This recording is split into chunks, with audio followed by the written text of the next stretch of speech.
O edil de Cultura Anxo Núñez, acompañado do técnico do seu departamento Santiago Nieto, foron os encargados de dar a coñecer os detalles desta nova edición, a número 28, do certame de poesía Francisco Añón, un dos de maior prestixio e dos máis lonxevos que se celebran na nosa comunidade.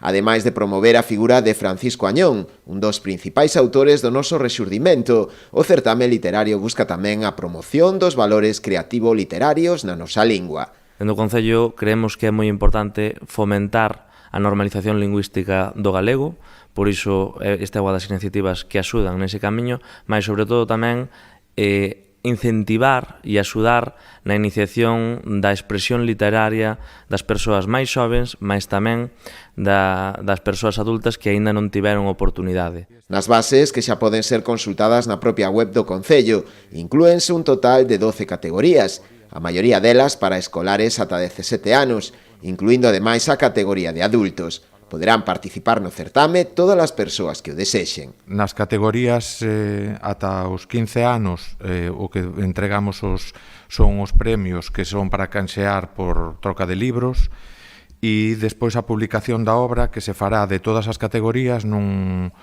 compilatorio como esta edición na que saen todas as persoas galardoadas, tanto os primeiros premios como os accesos de cada unha das categorías.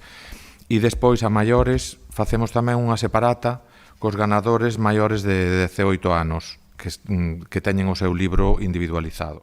O único requisito é presentar os traballos en lingua galega. O prazo para facelo prolongarase ata o 1 de abril. O Concello repartirá uns 2.760 euros en premios económicos.